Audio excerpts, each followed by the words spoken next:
Ja, pia le tua i le nea fiafi. Ia, watalo whātu le pa ia ma le malu si o tātou watunu. Ia, i le nea fiafi. Whaftai i le atua i lo nā lofa mro nā ngā lei. Ia, ono ua tātou au lia mai le nei aso i le ngate lea. Ia, ua uma fo i fi au ma ngā luenga o le nei aso ia. Whaftai i le atua. Ia, i lo nā ngā lei mro nā lofa. Ia mo tātou le ni aso o mea siri sa i whaia. Ia la ilona puipuinga e le ngata i leo le ola ma le malusi. Tātou maua le ni aso. Ia whaftai fo i le atua. Ia ua maua le nea wanoa tātou whelua i lungo tātou pokalama. Ia po o lungo te penga whailangi ne fiafi. Ia whaftai fo i le atua o le neua. Maua le nea wanoa tāua. Ia ua wawe a maka i le tātou pokalama i le nei aso. Ia o tātou pokalama se pesa a masanginga ma na amata i le vadu le afiafi. I le temi a Amerika. California ne. Ia o no le wanoa le ua maua. Ia le ua whai ona wawe a maka kako pokalama ne fiafi le itu lai ongo. Ia whaftai i le tua ia o le nea wanoa matango fie o tātou maua tātou te whailua i lungo te penga whailangi ne fiafi. Ia tari tonu fo i le nei aso ia o le nei aso ia o lo o tele me o lo o tutupu i le nei aso. Ia le ngata i Amerika nei. Ia whaapea sa moa. Ia po le nei aso ia o lo o alo atu le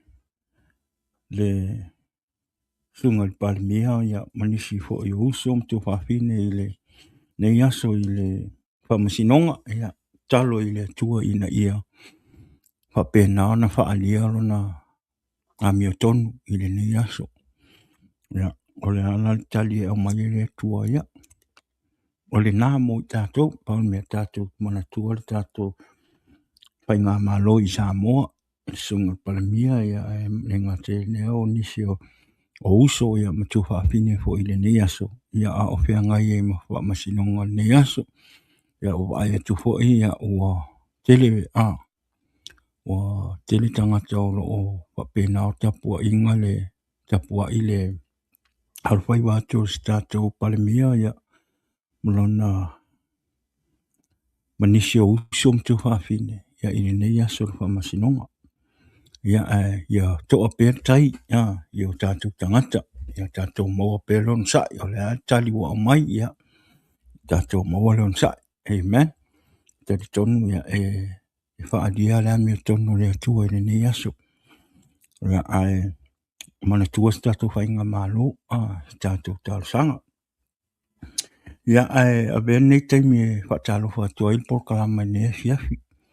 Ia i sunga i whawhiangainga po le oi o tala le lei. Ia i se o se whata whaitaulanga i le nei kolope o o tō ngā lue ai. Ia whaatai la o tō onsa i ngā luenga. A le atua whaatai ho i la o tō te talo mo tangata o le atua e le ngata i lea whaapea Samoa. Amen. Ia le ngata i lea ke o Amerika, Australia, mangi sila whea lava le mea o tō au auna mai ai ma tō launga ina ele upo le tua. Ia malo lava le sa. I te ato o le tua o lo tō launga ina i lea sa ma lea sa. O le aia e whatalo whatua il por kalama o le Jesus is the end. Tio le nea fiafi. Ia te o tō, mai whawhianga inga mo o tō whale tua i le nea fiafi. Le ngata i lea ia mole tō isi whatai mas whatalo whai nea fiafi. Ia, i au sina o si o tātou atunu. Tātou ta māmatua ma tina mātua. Lo whai al whai vol tāpua inga. Tāpua i o tama whanau. Te mi uma e alo, atua i o tama whanau i whi au ma ngā luenga. Le ngata tautua ino a inga, tautua ino nu. Le ngata i leo malo, ia o le ngata hui lea, ia.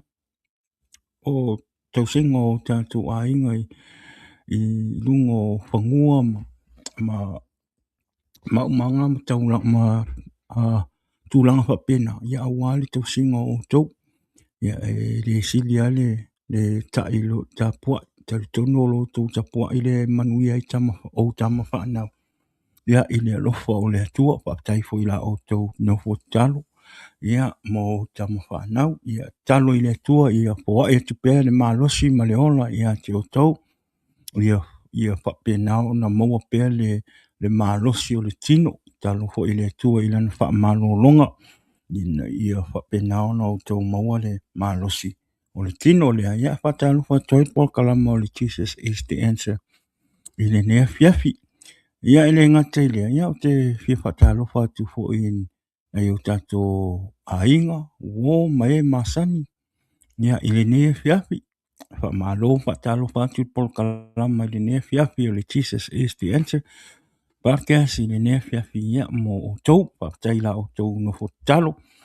Whaptai fo ila o tau long sua I lunga o tātou pokalama e ala le o Skype I lunga o tātou YouTube le ngata foi leo tātou Facebook ia e mai se le share in o tātou pokalama whaptai la o tau long sua ia whamanuia le tua ia tau whaptai fo I whatanga ina o nei pokalama I tono lo maota lunga o lau telefongi tono lo ka avale o whanonga mai po whelawa whamanuia tele le tua ia te oe le ne fiafi ia o tātou pokalama le nei ia mono tau au aunga le nei pao Faraimo ia mo o tau le ne fiafi ia vi ia le tua a ia o se whatalo whapupuna mo I tātou le ne fiafi whaptai le tua ia o lo o manuia ma solo lei mea uma ia I le nei fo I tu o lo o mātou nofo ma papa au ia I nei I Amerika ia tari tono o lo o manuia tasi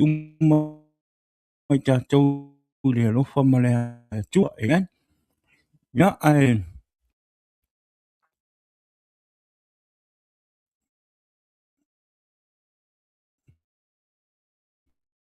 taitu amen awa sale ma sanginga amaka I le ongo le fiafi tātou pokalama ona tuaina amaka kako pokalama ia stofi ma tuu I le aso I tu lai varu tātou pokalama ona fua teimi e mana mai ia mana mai sausangi tātou kalama taif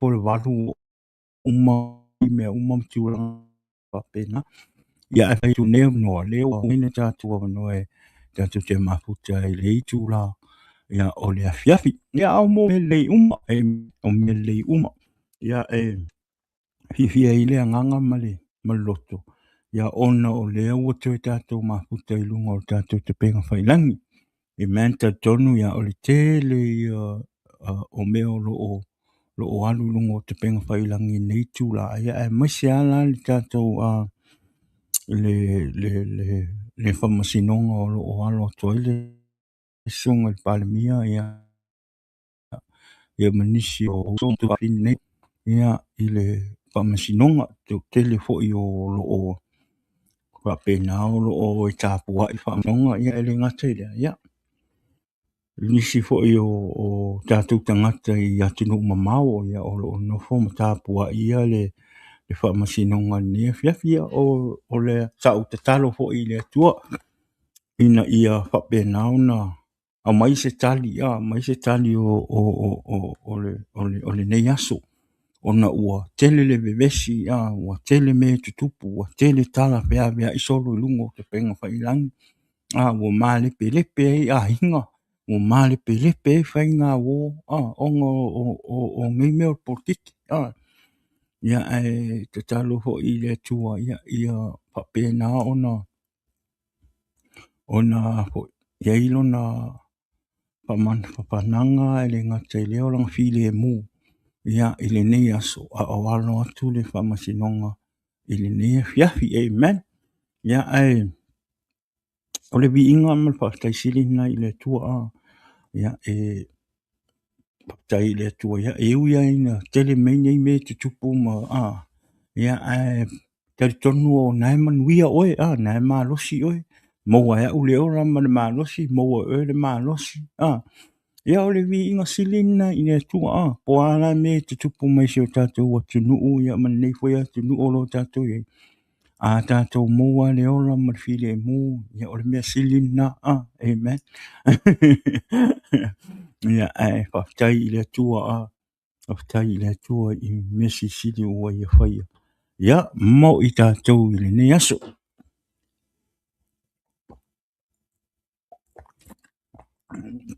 Ia, ea mele vai aso.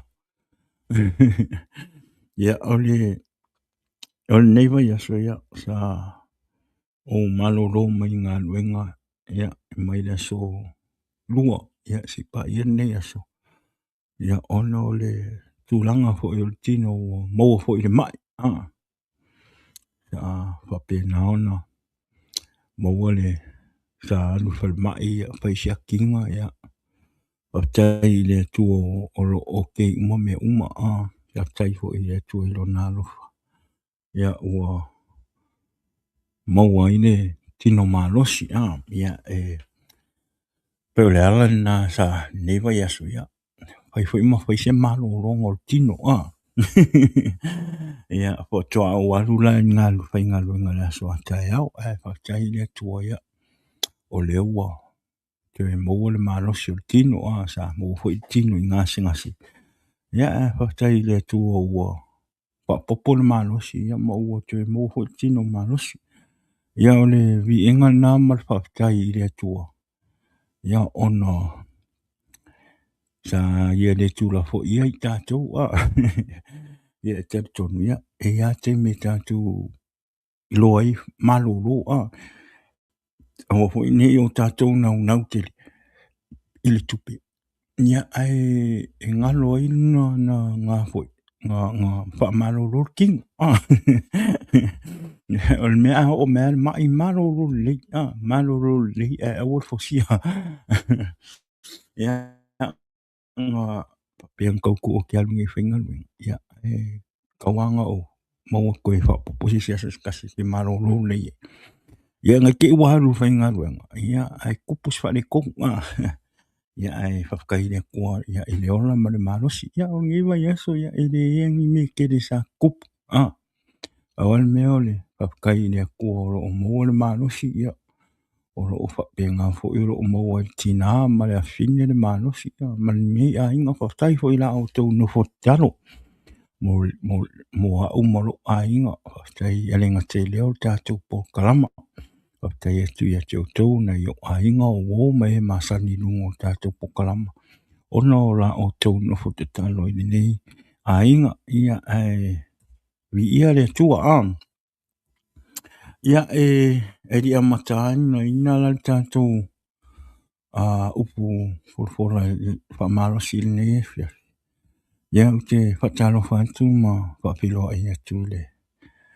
I se o tama whale nganga i le fiafi. Ia marwhalitua le tama i Wesley Satake. Ia ma le tina ia wā. Whalitua ia wā i le ne fiafi. Ia whatalo whatu po kalama ia te olua. Ia na i o mātua whale nganga. Tai le atua o mo pe olua le ora ma le malosi. Ia le ngate le talo fo i le tua.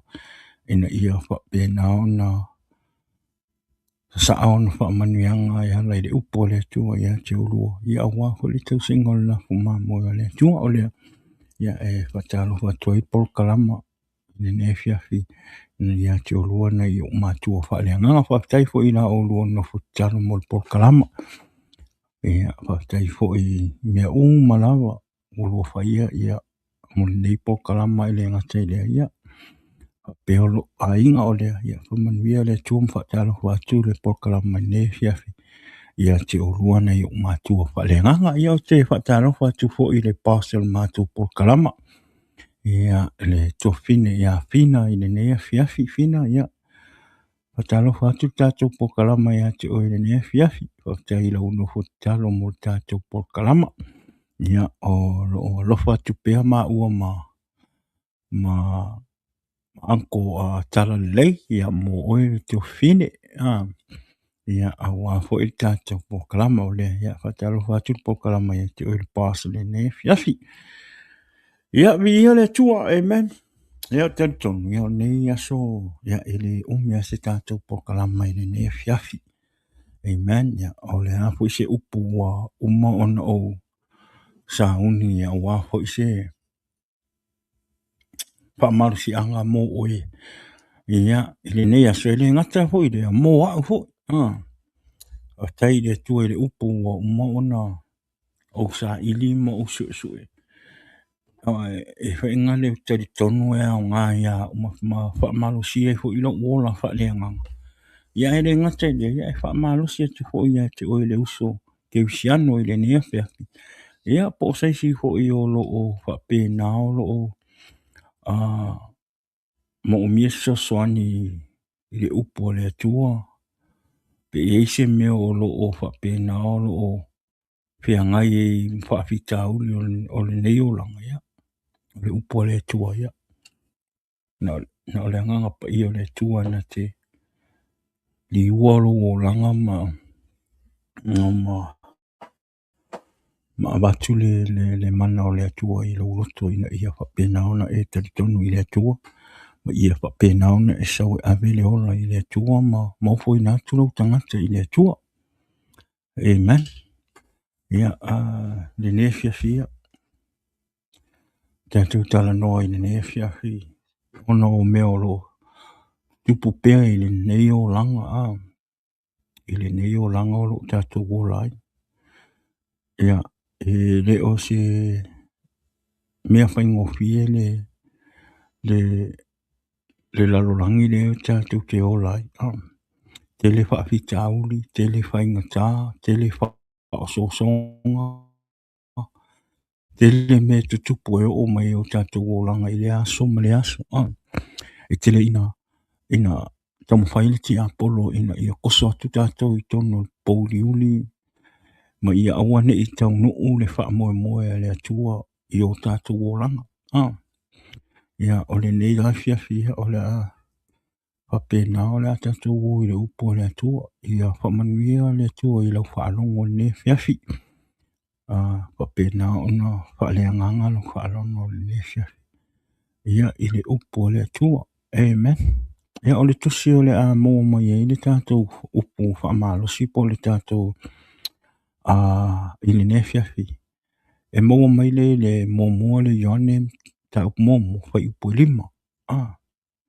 Ta siale whai upu na o le a whai ma tātou tusi whai tau le ne fiafi. O le a tātou tala noa ma tātou sai I po le asi whanangalo le tua mō oe ma o le ne fiafi. Ia whamanuia le tua I lau whaalongo le fiafi. Mō le yoane ma ta upu mō whai upu lima e whapea. O le wheaule nei na mātou whaalongo ai I lona alo. O mātou whaali atu I a te o tau. O le atua o le malamalama. E leai lava se pouliuli I a te ia. La o te whaitawina. Mō le yane ta upu mō whai upu lima. O le wheaule nei na mātou whaalongo ai I lona alo. O mātou whaali atu I a te o tau. O le atua o le malamalama. E leai lava se pouliuli I a te ia. 1 John chapter 1 verse 5 says, "This is the message we have heard from him and declare to you. God is light. In him there is no darkness." Amen. This is the message we have heard from him and declare to you. God is light. In him there is no darkness at all. Amen. Me mai la le tātou upu, le tātou autu le neias. Excuse me. Le tātou autu le neias. O lai sau le whai upu mulmuli a. O le tātou autu whai mai. O le atua o le malamalama. E le ai lava se pouliuli I a te ia. Amen. O le atua o le malamalama, e leai lava se pouliuli ia te ia. God is light. In him there is no darkness at all. Amen. Fai mai le salamu o David. I le salamu e losu ma le fitu fai kumomo. Fai mai. O le alii o lo umalamalama ia mo lo uola tanga. O ai ea se o te fefe ai. O le alii o le malosi ia o lo uola. O te matau ea ia te ai. Amen.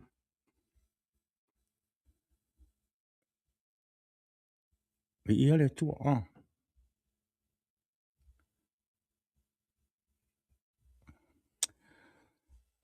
Mai tā vita. O le alii lo umalamalama ia mo lo uola tanga. O ai ea se o te fefe ai. O le alii o le malosi ia o lo uola o te matau ea ia te ai. Amen. The Lord is my light and my salvation. Whom shall I fear? The Lord is the stronghold of my life. Of whom shall I be afraid? Amen.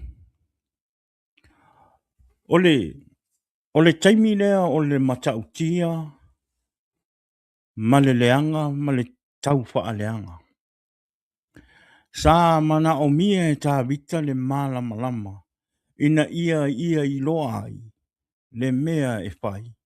Ma le pouliuli, moi, ma le pupungi, puipuinga mai le fili. Le taimi lea, le tana lea tā vita na whai. Ona ua amata, ona tele mai le afo, le tauwha leanga. E le ngata I lea o le matau tia o le leanga I le taimi lea. Lea lana whai atu I lo tā vita, whai mai tā vita. O lea li, o lo umala malama ia mo lo uotanga. Wai ea se o te fefe ai. O lea lii o le manosi ia o lo uola o te matau o te matau ea ia te ai. It was a time of dangers and slender. David need light so as to know what to do and protection from enemy.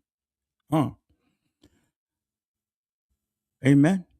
David always acknowledged God as the source of everything good. Na ia whaailoa I teimi uma, o le atua o le puna o mea le lei uma lama. Sila fia e le atua, e whaina le tāvita, o le atua o le pongai o mea le lei uma lama. Salamu e suma le valu whai upo e lufu le valu, whai mai. Aua foi e te tutu, oi aua foi e te tutu ma lau la mepa. E wha malamalama lo pouliuli, ele ali I lo atua. Ma e whaparangi mangingu le whai mai. You, Lord, keep my lamp burning. My God, turn my darkness into light. Amen. O a mea wha le tonu o lo o langa ma mea o lo o mawhatia ai le tui. Mawhatia ai tu ina naunga o le o langa. O le lalulangi. Whai mai le upu. E wha malamalama lo pouliuli e le alii lo atua. Amen. All the problems of your life and the things you are suffering from the desire of this world. The word says, the Lord my God will lighten it, my darkness. Amen. E mawhai e le atua o na au maia o I whafo mai le pouliuli. Ma le o langa whainga tā, ma le o langa pongi sā le nai te iai. I le malamalama.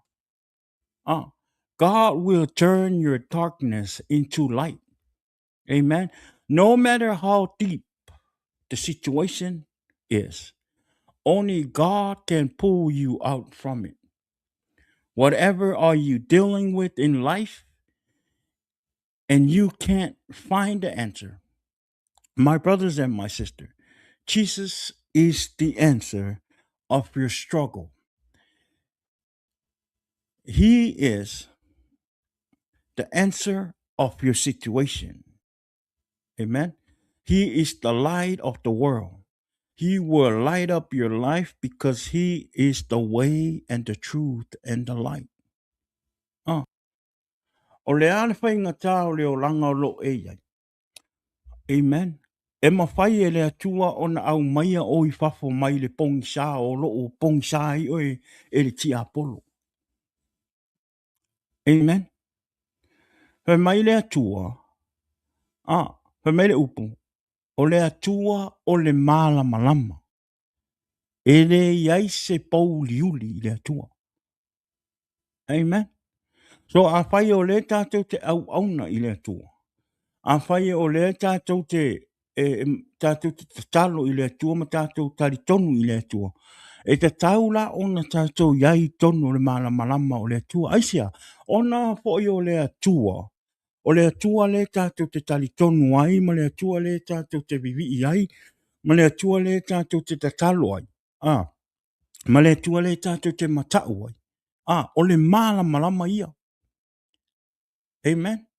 So e le te taula ona tātou iai i te tonu o le pongsā. O le are pongsā lea, i te tonu o mea pongsā o lo o whai e le ti apolo. Mea o le larolangi. Fianga o le larolangi. O tuina naunga o le larolangi. Amen. O le a fo se whaafita uli ma mafa o nai te tonu o lo loto. Po se whaafita uli wa ele mawhaia ona e tu ia, ona e tu ua, ona ua maa losi le tuina naunga. Wana o le atua e mawhaia ona au maia o i whafo mai le pongisa. Sau i le malamalama o le atua. Tato mai le malamalama o le atua. Amen. Pe meile Ioane mua whai upo e wha malima. Sa ia te ia le ola. O le ola hoi o le malamalama lea o tangata. Amen. Ua pupula mai hoi le malamalama i le pouliuli. Ai le i manu malo i ai le pouliuli. Amen. In him was life, and that life was the light of all mankind. Amen. The light shine in the darkness, and the darkness has not overcome it. O Yesu o le malamalama ia. A tātou talia Yesu e avea mo tātou ali mo tātou whaaola. Ma tātou wola mo le atua, ma whai al fina ngalo le atua, ma tātou au auna wha maoni i le atua. Po le ale tau ma whai o pongi sa, tau ma whai sau e tiri oi. E le ma whai o na manu malo, aisia, o na o lo susulu le malamalama o Yesu ke viso i te tonu i ate oi. Amen. Vi ia le atua. Wana o Yesu e tātou te mau ai le malamalama. O ame le lei e tātou te whaia mō nisi tangata, pe te whaia mō lou e kalesia, mō lou a inga, mō lou nuu. O nei a te oe le alofa o le atua, o nei a te oe le malamalama o Yesu ke viso. Whaia mea uma i lo alofa. Amen. E te tau ona tātou o mai ese mai le pongisa. Tātou alo ese mai le pouliuli.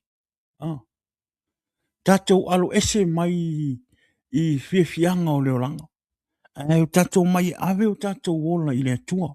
O mai e whaingale tātou te au auna i le atua. Ia maua e tātou le ola matau i le atua. Amen. Au awhi mai o le atua o le malamalama. Amen. A whai o le tātou te ola e whai mea tu ina naunga o leolanga nei. Ma whiawhianga o leolanga nei. E tātou te le wha maoni i le atua, e tātou te iloa le atua. O le tātou te tono le pongsa. Amen. Ngai a whai wha pe tātou te iloa le atua, e te tau fo i ona tātou a mio wha le atua. Whai le whina ngalo le atua. Whai mea le lei mo le atua. Amen. Ma tau i le atua. Awa o le atua le malamalama. Amen. E iloa le malamalama o le atua o susulu i lo orang, e ala mai lo wa miu. Amen. E te iloa fo ia, e loa fo ia e tangata, ma e loa tangata o le atua o nai te tono le pouliuli. E ala mai o wa miu, e iloa mai e whaalia mai lo oranga mo lo wa miu. Wa me whaalia mai e lo oranga. Wa me whaalia mai lo wa miu. O nga inga e tau mai ai, po le mea o ngai te malamalama, po le pongsa. E whaalia mai o wa miu. E whaalia mai o winga. Amen. Wai hei fo histangata. E a mio le lei. Amen. E a mio le lei. E whai me le lei. E mamau ma le tua. Amen. Po le ala le lei o me whai. Po le a fo ila le lei o fo inga le o lo wa mio. A e mamau ma le tua. A le ai so ta inga ma le tua. Ah. O ngai ke kongur pongsa. Amen. Even though o ka ko in kangaka pe o yo se kangaka fo ngale a mio ka safia. Ah. A esa vali fo kala ngo i fo kangaka ya ki o. Ese le yo sila kama. Ah. O le ko anga yo skamala i fainga lwen. O ko anga yo skamala e lofa ki ai mai. Ah. Ko anga i e le lok. Ko anga i fai me o le lok. Ah. Ai a kako mamao ama le kua. Ai a kako le usi ka i le kua. A le kako le fai e le wha maonge le kua. We still in the dark. Ah. Amen. E o fo ia ha. E kai me e wha inga le alu le oranga. E alu sa walinga. Ah. E kai me ke wha le kongwai. Amen. E kai me ke wha le kongwai. E le wha peo ke whai aku. Mo sau ke la unga. O le upo le kua. O le fo i la unga ia kia. Ah. O le fo i la unga le upo ia kia. Amen. E re oha o se kangaka ho inga le a me kompos kangaka ho inga le ua makua i 100% no. E kai me o te whaale tonu ai. A o taimila na ta te whaale tonu o tātou pa ui tonu pouliu, pongsa. A ia tātou i loa toi o mai le malamalama. Amen. I tātou loa ta talo i le atua mwhako ese i le akua. Ah. Nga koe kako maila i le malamalama koe, ah. Koe wha maong, koe kamwhai e ngalui. Awangi o kako wha vai. Amen. We all fall short. A ia kako uloa koe kulai, koe savali, ka moe. Ke pakaulai i le akua. Ka karo i le akua, whaarango i le akua. Amen. We ia le atua, without spiritual life from God. A le au noa ma le anganga o le atua. A le au noa ma le wha o le tanga ma le anganga o le atua. Mō tātou. O i tātou o ni tangata oti. Ise laro rangi oti. Amen. Without the spiritual life from God, we are dead people in a dead world. Amen. Without his light, all we do is darkness. And we do not know who or what we are or where are we going. A le au noa ma le anganga o le atua, ma le whaolatanga le atua mo i tātou. On tātou ni tangata whioti i te tono se lalorangi oti. Amen. E tātou te le iloa fo i tātou te loa fo i po o ai, po tātou te le iloa fo i le mea tātou te o ai. Aisea, because we are in the dark. I wha le anganga. A e ei te tono a e alu se me pongisa. A le au ngoa ma le mōli. Mōli uila. E ke le iloa le mea nga ke anga i ei. Amen. e alu fo i lau kaavale ae o se pongi se me pongi sa. Pea o le po. A le au ngoa ma le olo o inga le o headlights. E le kere i lo le me e unga e laku so se pau mo li wila. E kai fa pe ngā fo ila. Kusa o le mo li le o kaavale. O le mo li o le headlights o le kaavale. O ngai ka inga o lau kaavale. I le mea ngai alu wai. Amen. A wale au ngoa ma le mo li le susuru. E ke le ilo le mea ngai kupu i lumo oe. Amen. A le au ngoa la ma le anganga o le akua i kokongu ia i kako. O kulo winga o kako ka ke whewha i kokongu ngela langi. O kako o ka ngaka o wheoki. O le oki o kako wanganga. Le ka ke whewha i kongu le lalo langi oki. Le lalo langi pongi saa. O le mele e whata ua.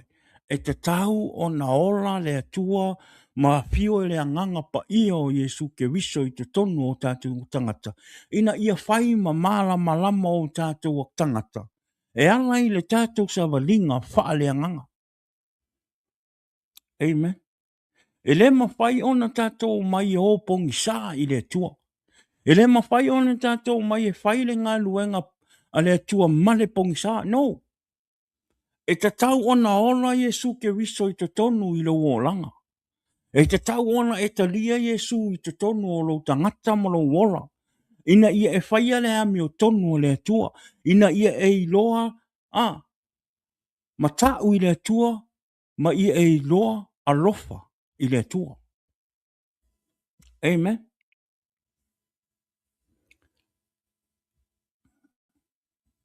Vi ia le atua. Ia ione suma lua. Whai upa tosu ma lima, ma tosu ma leona. Whai mai. Ua tali atu Yesu ia i te ilato. E titi le taimi, o le a iai ia te o tou le malamalama. Sāwa wali ia manu o ia te o tou le malamalama. Ina ne ia o mai le pouliuli ia te o tou. Awa o le e sa wali le pouliuli. Na te le iloa le mea e aluai. Amen. Tani tonu ia i le malamalama manu o ia te o tou. Amen. Le malamalama. Ina ia avea o tou ma whānau a le malamalama. Ua uma ona whetalai atu Yesu ia mea. Ona maliu atu lea o Yesu malafi. Ia te i la tou. Koe mai Yesu, wata tau ona tātou tali tonu i le malamalama. Wai le malamalama le o Yesu ke wiso. O Yesu ke wiso le malamalama. Amen. Wata tau ona tātou tali tonu. Ia Yesu ke wiso le malamalama lea. Manu o loo maua pēr le malamalama. Amen. O le anganga pa ia lea o Yesu. O loo whai ma malamalama mo i tātou le taimin nei. O le anganga pa ia o Yesu ke wiso. A o iai la o tātou wola pēla i le nei lalolangi. E ta tau ona tātou tari tonu ia Yesu. E ta tau ona tātou wola wha maoni i le atua. E ta tau ona tātou talia Yesu e avea ma ke wiso i o tātou wola ma o tātou wolanga. Se manua o iai pēle malamalama mo i tātou i le taimin nei. O lea nganga pa ia o Yesu ke wiso. Amen. Vi ia le atua, He mai, sāwa wali ia manu o ia te o tou le malamalama. Ina ne ia o mai li pouliuli ia te o tou. A wā o le e sa wali i le pouliuli, na te le iloa le mea e alu iai. Walk while you have the light before darkness overtake you. Whoever walk in the dark does not know where they are going. Le mo fai mai Yesu. Fai mai Yesu. E te tau o na tātou talia le malamalama lea. Ma nu o loo iai le malamalama i le taimi nei mo oi ma. Amen. Talia le anganga pa ia o le atua i to tonu o lo loto. Manu o lo e ola mo o wola i le nei lalulangi. A wa a ho o le a sau le pongi sa ma le pouliuli e le o ola le ele o iai le malamalama e te le Italia fo le malamalama o Iesu ke viso i lo loto. E sau wale ti Apollo e ave oe ma ave oe le mea e lo o iai le malaia. Le se oli le mea o lo o iai le feitangi a we ma le lili o wao nifo. Se mea se nofuanga sa e le tatau ona e aluai. A leo wa fai mai Yesu ke viso ia te oe. Talia ia le malamalama. Manu o lo ia te oe le malamalama. Talia Yesu ke viso e avea mo walii mo faaola. Manu o lo o iai pea le anganga pa ia o le atua i to tonu ia te oe ma. Tātou wha maoni ma tātou sāwawali ma tātou tū mau pēr i le malamalama lea. Manu e le isau le pouliuli. A waia, o le tangata e sa wali le pouliuli e le iloa le me e aluai. Amen.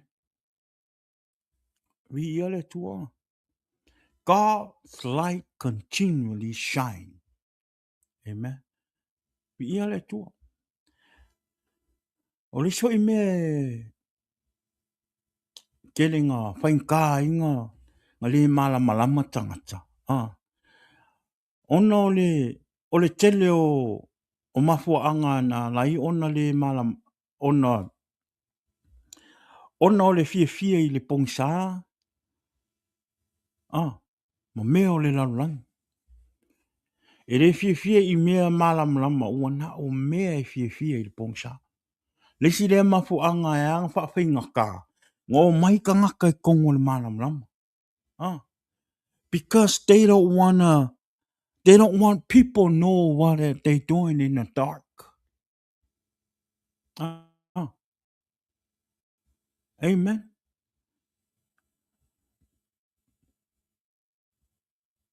Ia le tua. Lesi ngā mafuanga. Lesi ngā mafuanga ua kuai ngō mai ka ngaka i le whaarukanga. Kuai e o ngā sui alo langa. O ngā lai ke fia e whai le mea ngai ke fia e whai le pongsa. Mea lai ke fia e whai mamau, lai ke whai kua. Ke le mga o e whaali mai, ke le mga o e ke musu e sau e whaali mai le malamalama. O le sika ngaka anga kuai ngā sau e ave le ola i le akua, ma sau i le malamalama o ngā e maa i le mea lai kau ave. O ngā e maa i mea se lai whai. Sau e au mai me i le akua. Awa ke papole i kala ka ngaka e whai aku, awa ke papole le wa ainga o tangata. Sau oi. Sau a oi ave, ele papole le akua i pole ale i lo loko, pole ale le au leanga, ma le whainga kā, ma le mesi o lo o langa. Sau le malamalama. Sau e ave lo tangata i le malamalama o le atua. Sau e au mai mea ngā. E talia e le atua mea ngā. E wa ese e le atua mea ngā mai a te oi. E mawhai ona li ua e le atua lo pouliuli, lo pongsa i ngā i le malamalama. Amen.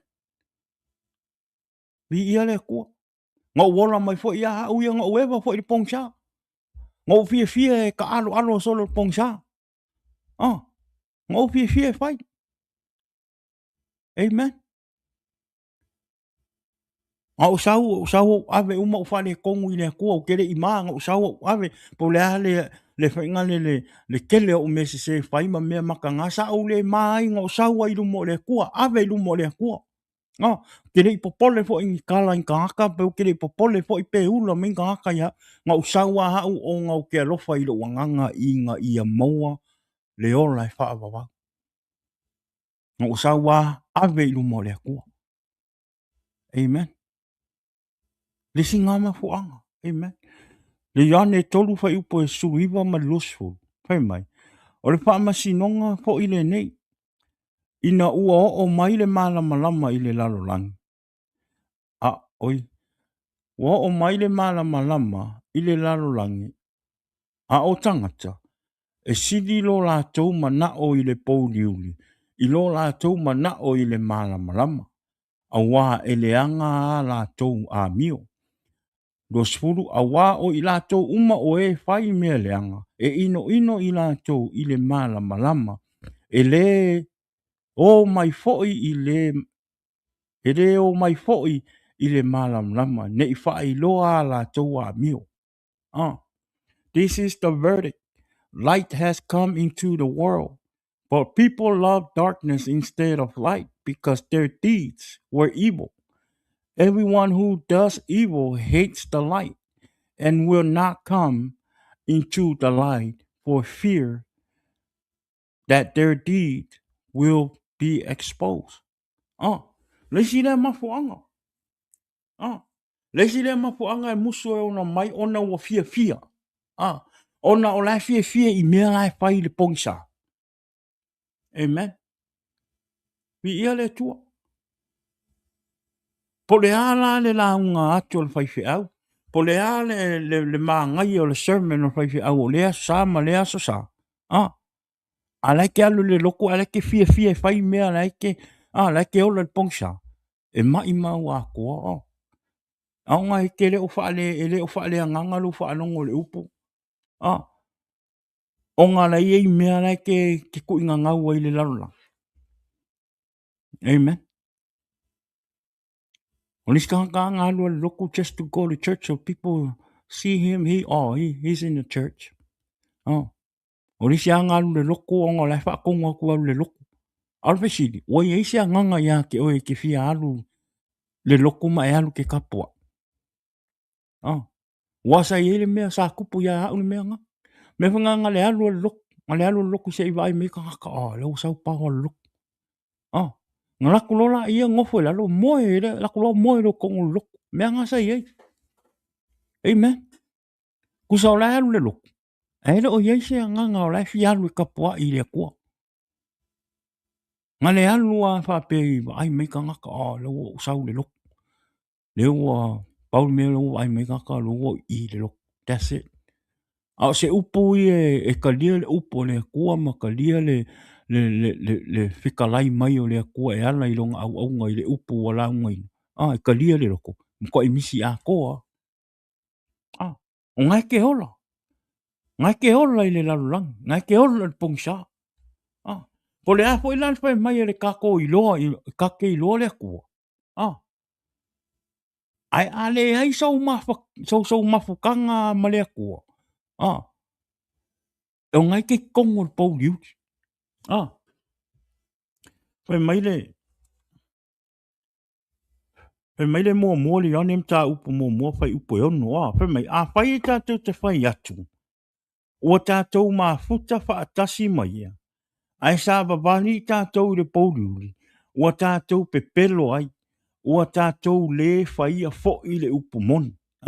If we claim to have fellowship with him and yet walk in the darkness, we lie and do not leave out the truth. Amen.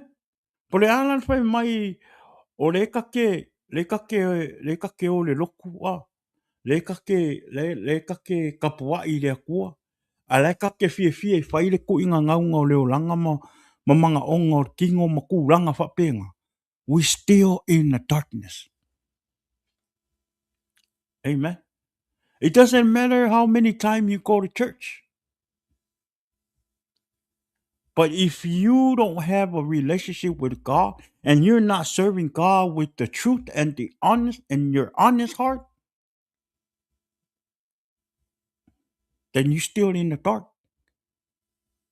Because you're not faithful with God. You're not serving God with all your heart with the truth. Amen.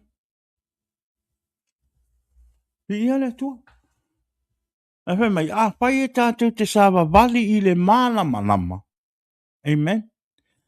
Whaapei ona I ai o ia I le malamalama. Ona tātou mafuta whaatasi ai lea o le tasi ma le tasi.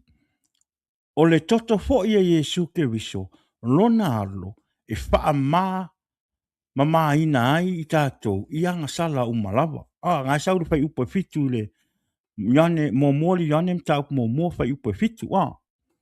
And my, but if we walk in the light as he is in the light, we have fellowship with one another. And the blood of Jesus, his son, purified us from all sin. Viele tua. Awhai wape le tate te o mai te tonu le malamalama. Le tatu te au auna tatu mafuta whātasi ma le atua. Ma moni lo o langa i le atua. O ngai te tonu le malamalama. Wafo i o wanga sala sa iai. A ua e sau te tonu le whaolatanga. Ua e sau te tonu le malamalama o le atua. O le toto le alo pele o le atua. O Yesu ke viso le. Whaamangalo ina i o wanga sala.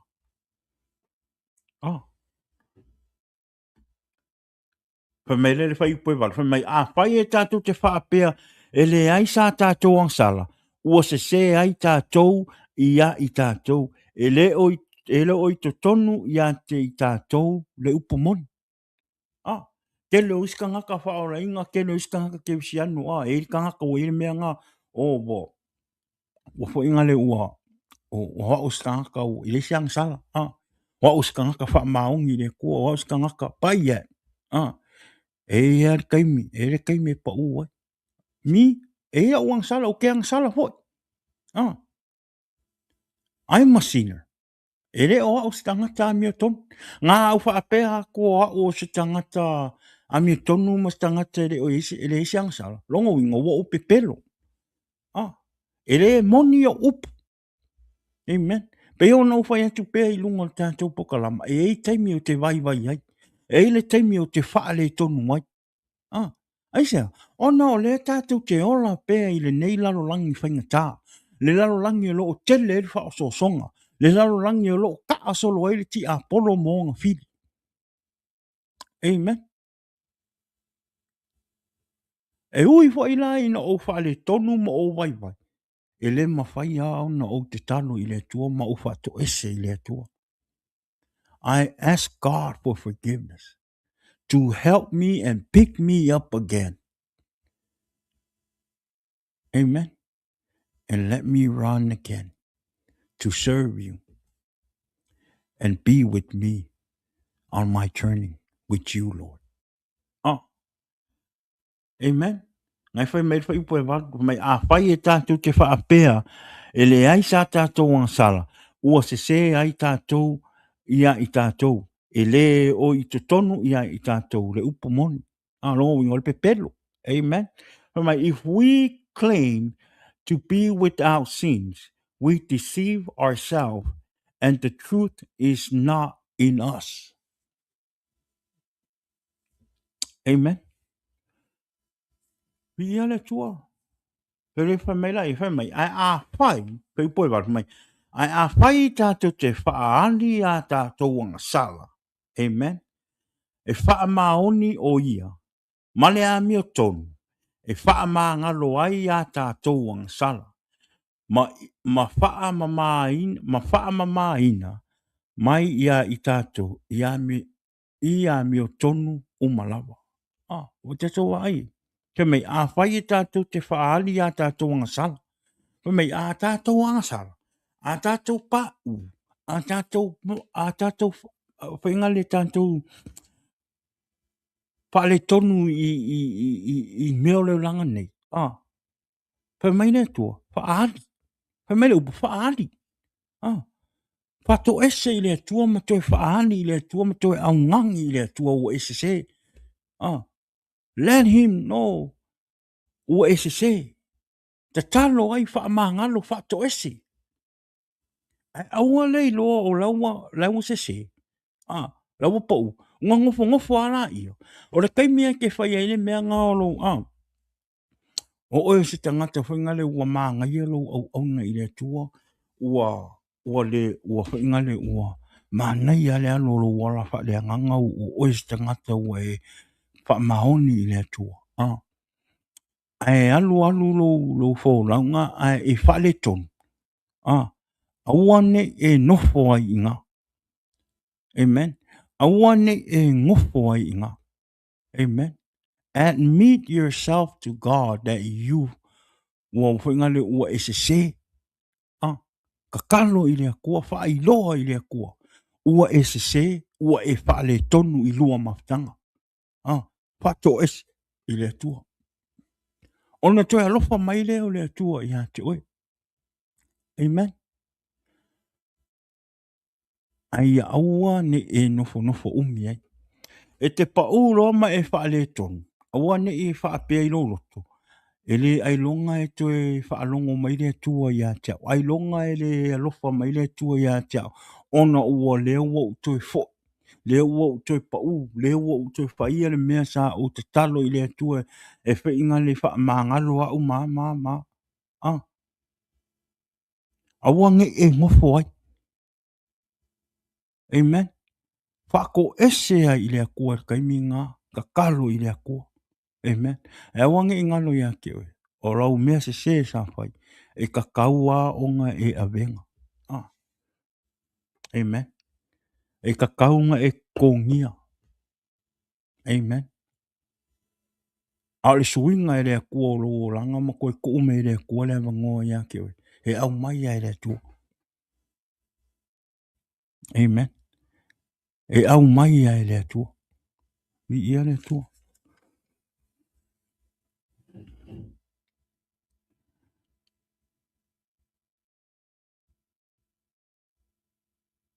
Amen.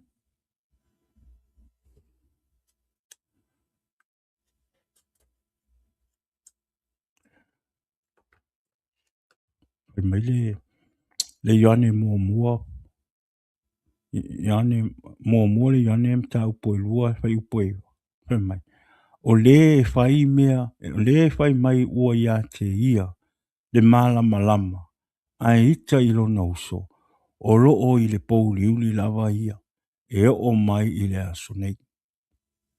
Anyone who claims to be in the light but hates a brother or sister is still in the darkness. Saulel fai po sun matasi. Mai a o le e ino i lona uso. O loo i le pouliuli lava ia. O loo savali foi i le pouliuli. E le iloa foi e ia le mea e alu ai. A wā ua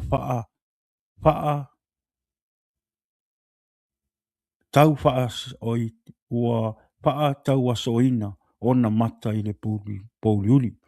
But anyone who hates a brother or sister is in the darkness and walk around in the darkness. Or a brother or sister is in the darkness and walk around in the darkness. They do not know where they're going because the darkness has blinded them. Isi le me tauna tātou paitete iai a tātou tangata ke usiano. Tātou i o tangata ua tātou whaapea i fo i o tātou loto o tātou o tangata whaolaina. Tātou o tangata ua matau i le atua. Tātou o tangata ua to anga i le lotu ma whaia whina ngalo le atua. O le mea lea, i e tauna o tātou whaitete ai. Nā e pole ale whai mai o tātou o tangata o le atua, ma whanau o le atua, ma tātou whaia le ami o tono o le atua, ma tātou to anga i le lotu ma tūlanga whapena. Ai ai se tangata o ngai keikai. Awane ngalo ia te o you still in the dark. Ale ngā le whai mai le upo. Le whai mai le upo le atua. Le tusia le atua. Alo e whai tau le yane mua ma le yane o i le lua le yane mta upo e.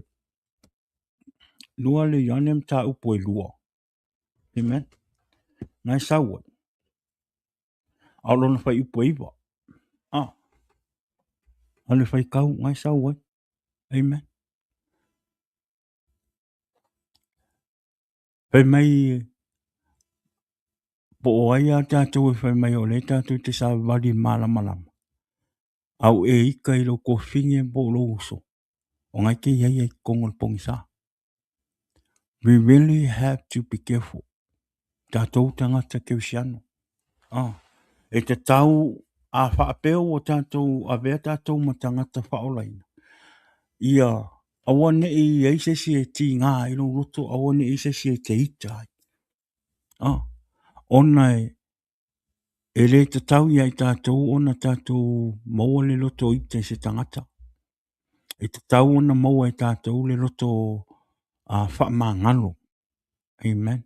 Tātou whaamangalo. Pe se pe sao ia maua i tātou le loto whaamangalo. Ah. Nau le lofa na Yesu na whaamangalo i Yesu. O le toto ma le tino Yesu na tu i momo i lungo sa tau ono lo na lofa ia te oe ma ulu tangata ang sala. Ah. Tangata sa whiangu ia te ia. Sasa ia te ia. Ah.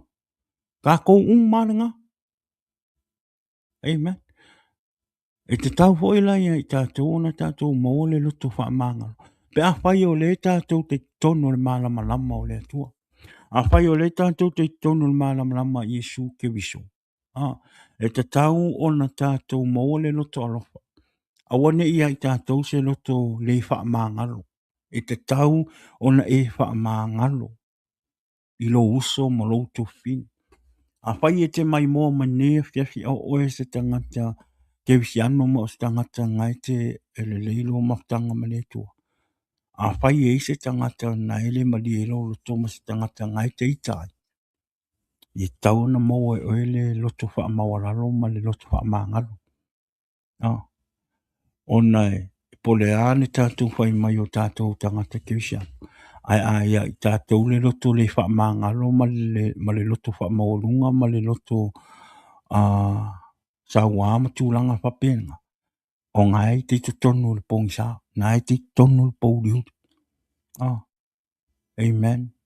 E te tau o na tātou wa ili leo tātou tangata. Amen.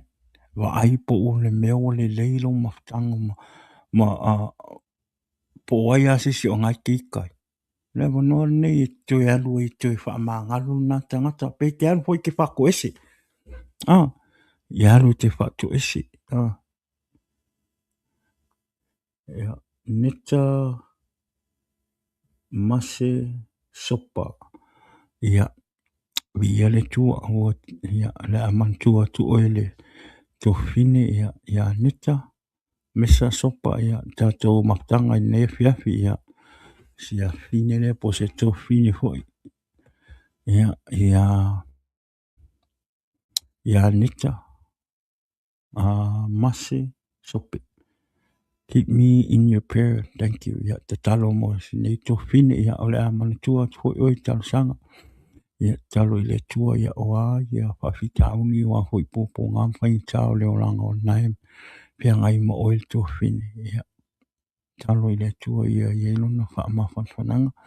Talo ho i le tua ena ia wha penao na fisoswani ia te oi. I au mana onga po le alawa po o le mai o le tino. Talo i le tua ina wha malolonga ia te oi.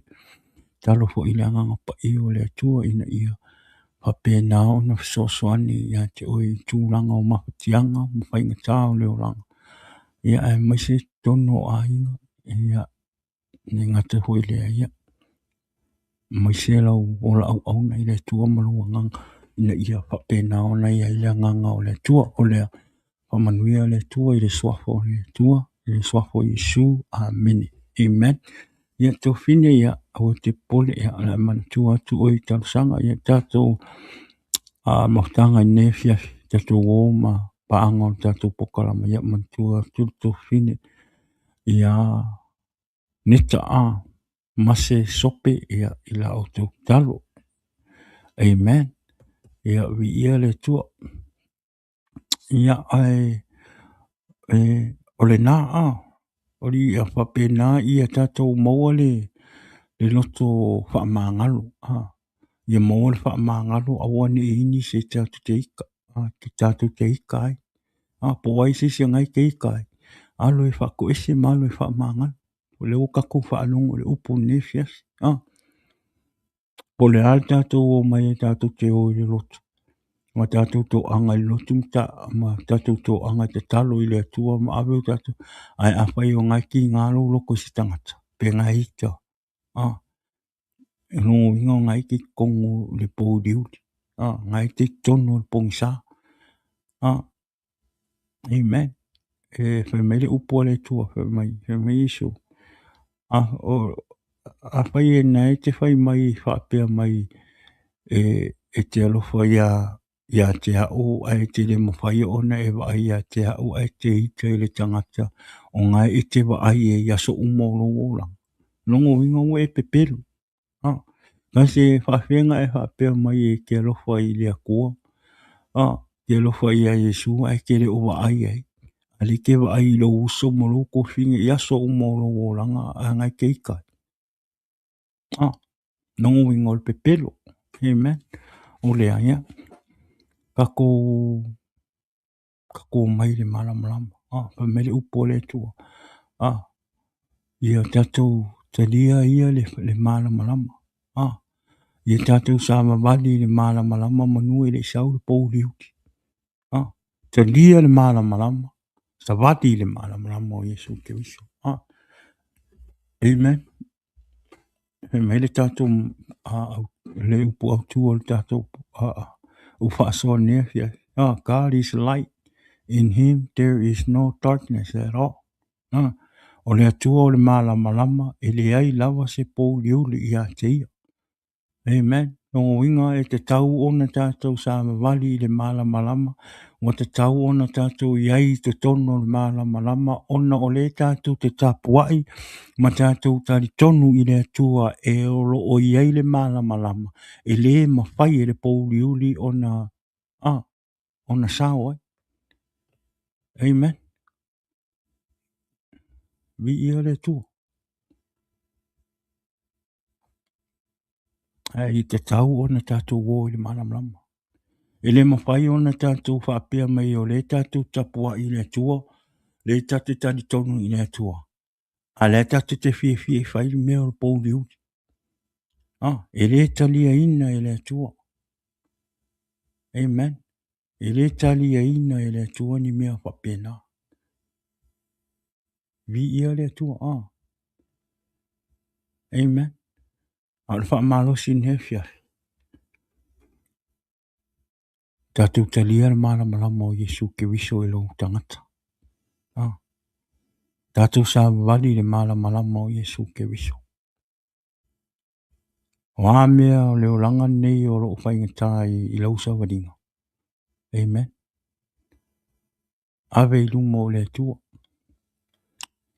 Ave i le atua o mana onga. Ave i le atua o whaingata. O a mawhatianga o nai tau ave i le atua. Susulu mai e le malamalama o le atua. Amen. Hallelujah.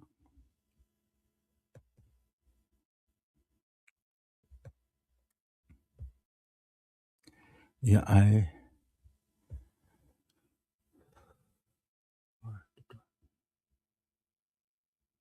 Evelyn, Superior. Jesus loves you. Jesus loves you, my brother. Amen. Believe what you believe. That's you have the right. But I'm telling you, my God and my Jesus that I'm speaking to and share on this program and online, He's the most powerful God ever. You gotta be careful what you say. Amen. About my God and my Jesus. You gotta be careful what you say. Amen. He's the God that nobody can fool around with. Amen. So I love you, my brother. I don't have nothing against you. If that's how you feel, that's how you feel. But be careful. Be careful what you say. Amen. You don't play around with the God that I believe, the Jesus that died on the cross for you and me. Amen. So no matter what you believe, Jesus loves you, my brother. If you want to know my Jesus, go open the Bible and read the Bible. And I will pray for you, whoever you are. Emily Superior. Amen. So God bless you. Amen. Yeah. Vi ia le tua o tātou nuia o le tātou porkalama nai ne fiafi Yeah. E vai e.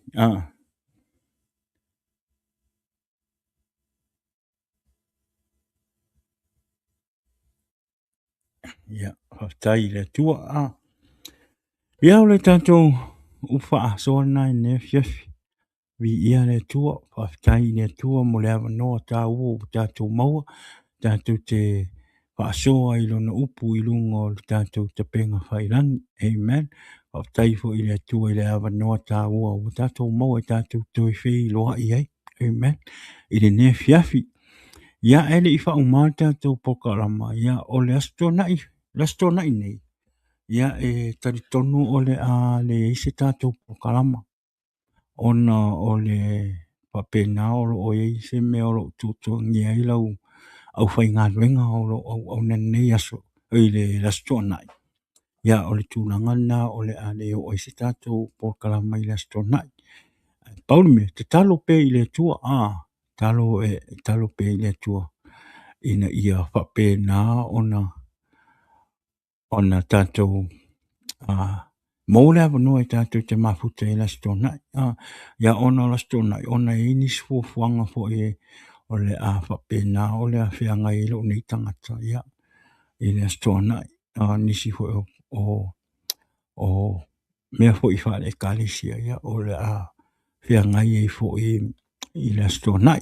Ia, ai talo i le tua a whape wawe ona uma mai le mātou mafutanga. Ia, e te no ule tātou pokalama ia aere e wha i longa fisiri ne te ua i whiu wha tali me la stona ia aere e isi tātou pokalama o tātou pokalama la stona ia lau wha pe atu ia wha i longa fisiri ia peo le fuafua le taimi tau nu ai fo i o le sunga ia tala lei ia o ia le whiangai ma le tātou pokalama i la stona ia ona o le producer ku ngi i tātou studio le polkalama. Ia o le mafuanga na ai anga wha pe ona ma whai mai sa mo producer mai sa mo tātou polkalama. Ia o māngai ia onga o le whai atu nei tātou polkalama. Ia o umofo i ona o whai loa le sunga ia tala lei. Ia whai longa fisili tātou polkalama i le astonai. Ia Paul me talo i le tua a vave mai a vave na uma mai a ngai whaisinga mamau le mele ma te oe le matomatanga. Ia i le astonai. Ia e taritonu ia talo i le tua ia wapena ona ia ilona anganga i me uma tātou te whaia. Amen. Ole ia. Ia manuia tele le nea fiafi. Amen. Ia le tua a tātou wa ai mai lunga i le tangatana i kamen mea au tātou te mai ninga. Au tātou te poli. O le pouliuli. That's one of the dark that try to come in the light. But the dark will never win. Amen. God is the light and the darkness cannot win. Amen. So don't worry about it. Amen. Ole ia. Ia le tua ia ole. Ia ole pauna se tātou foranga. Ia ai. Mana tua mai le o nei tangata i la o tau tausanga. Nei o hainga wō me masani lungo tātou pokalama. Ia o talo i le tua. Pena ona fua i mai pēna maa nosi o le tino. Ia le nei vai aso lea. Ia manuia tele le nei afi. Manuia fu i tue vaenga o le afo o le aswhainga rengo nei vai aso. Le safareile pe a o tuile hola ma le manosi e manuia ho i le malolonga nei fiafi. Talo faile faisau talo i le tua e pui oe. Amen. Ia ai tātou toi wheiloa. A le tau nuus tātou po karama i la stona. Ia. Wa malulu atu ai tātou toi wheiloa i la stofi vai aso fau. Ia pēa o toi le ola ma le manosi. Ole ia. Ia whamanui tele le tua ne fiafi. Ia a vea nei taimi ia o te whatowha atu ai. Ia te o tau le ne fiafi manui ar po. Whamanuia le tua ia te o tau. Ia ele ngatai lea ia. Whatowha atu fo i le pasel mātou po kalama. Po tātou po kalama. Ia ele tau fine. Ia fina manuia le po manuia nei a fiafi. Whatai le tua o lo mo pe oe le tau fine. Ia po le pas le ola ma le manosi. O lea ia manuia tele po ia te oe to fine alofa atu ia te oe. God bless you. Ia, o le tātou pakalama nai le ne fiafi. O manuia tele lava le tua le ne fiafi. Ia, moe whaatasi ma le tua. Au lia le aso tae ia ave sau whaftai munu vi inga i le tua. Amen. O lea ia manuia tele ne fiafi. Le suafo Yesu. Amen. Jesus is the answer for the world today. Above him there's no other. Jesus is the way. Jesus is the answer for the world today. Above him there's no other. Jesus is the way.